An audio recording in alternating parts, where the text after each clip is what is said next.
Hello and welcome to Gamers Without Borders. My name is Barney Banks and I have the pleasure of being joined by the UNICEF area representative in the Gulf area, Mr. Eltayeb Adam. First things first, how are you? I'm very well, thank you. And thank you very much for having me. Well, UNICEF is one of the most recognizable charities in the world, but for people who may not be aware, how is UNICEF changing the world? Indeed, UNICEF is one of the largest agencies for children in the world. And UNICEF is very much changing the world now.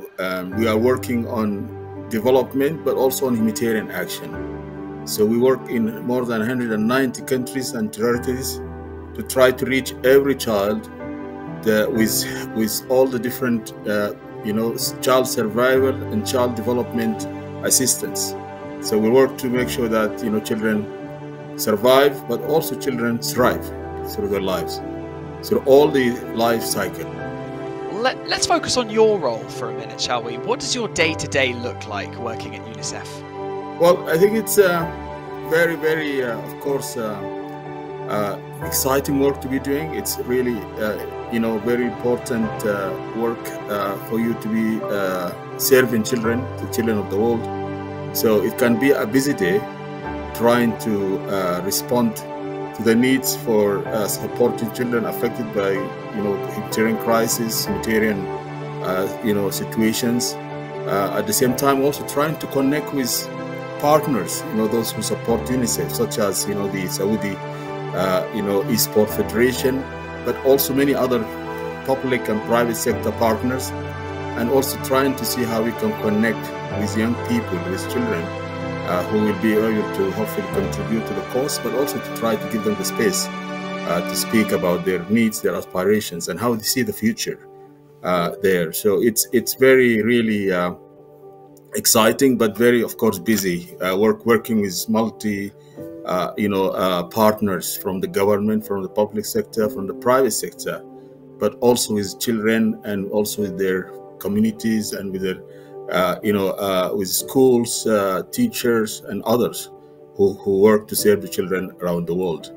And of course, we engage very much a lot with media, and to try and also, be able to show what are the needs of children, but at the same time to try and give the opportunity to showcase the stories of children who UNICEF have made, a lot of efforts in changing their lives.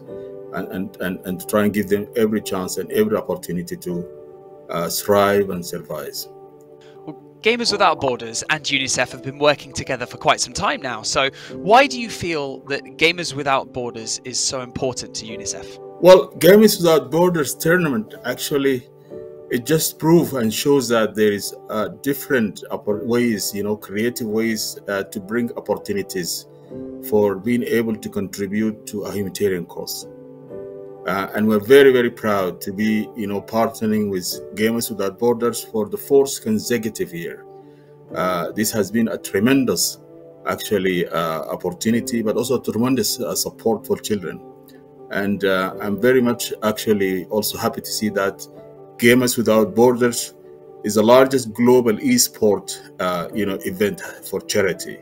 But also this year, I think we are very much thrilled and excited to see that Gamers Without Borders have launched the female, e-sport also tournament, which is a great opportunity to provide women with the, from the gamers and talented women to showcase their talents, their skills, but also, an opportunity for them to contribute to the humanitarian cause, to the cause of supporting children, to the cause of changing children's life, but also the cause of course, saving children's life.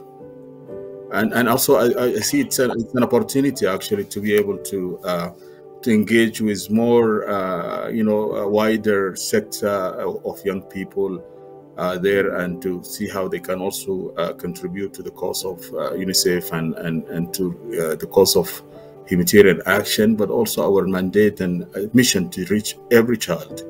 We're asking each of the charities this year quite a similar question, because before I let you go, I'd love you to essentially send a message to the gamers that are competing. Our gamers, they really relish the fact that they get to compete in something that they love and also for a good cause.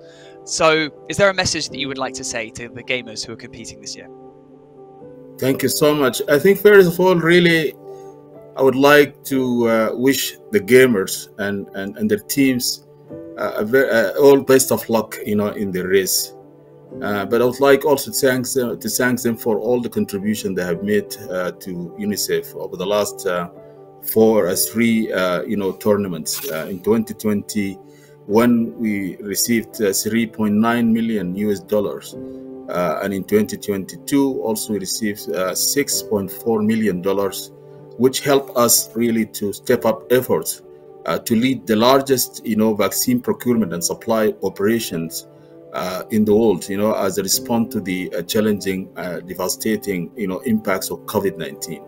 So that's really, it's a very strong and very much appreciated contribution. At the same time, also just last year, actually, we received 3.9 million, also which helped us to reach children affected by conflicts in Ukraine and Sudan, and also in some of the other toughest places in the world there to mention.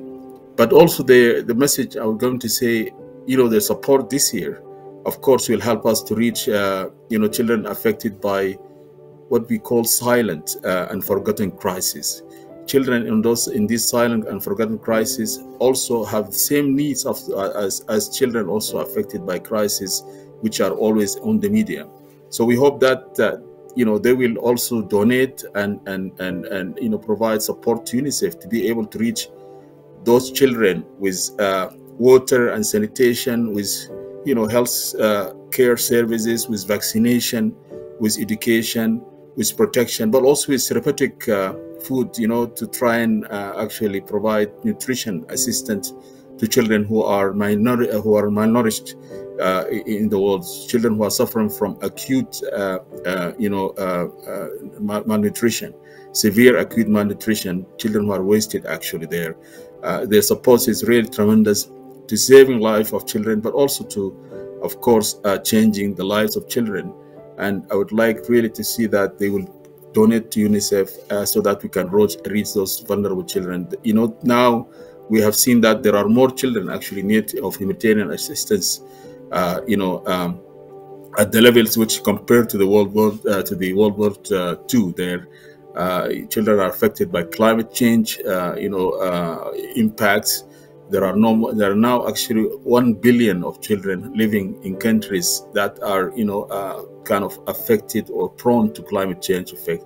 So the needs are growing, and their support will really very much appreciated. And I know that UNICEF also is in the race of trying to reach those children, trying to provide support to vulnerable children, to save children's life, and also and also change children's life. So I invite them actually to join this race, to be supporters of UNICEF, and really always highly appreciate their contribution and the support. It's a good cause to be able to support UNICEF efforts to change children's life, but also to save the children's life, and to ensure that every child can survive and thrive. Thank you so much. Well, thank you so much for taking the time to join me in this interview. Best of luck with everything that UNICEF is setting out to achieve in 2023 and beyond. Thank you.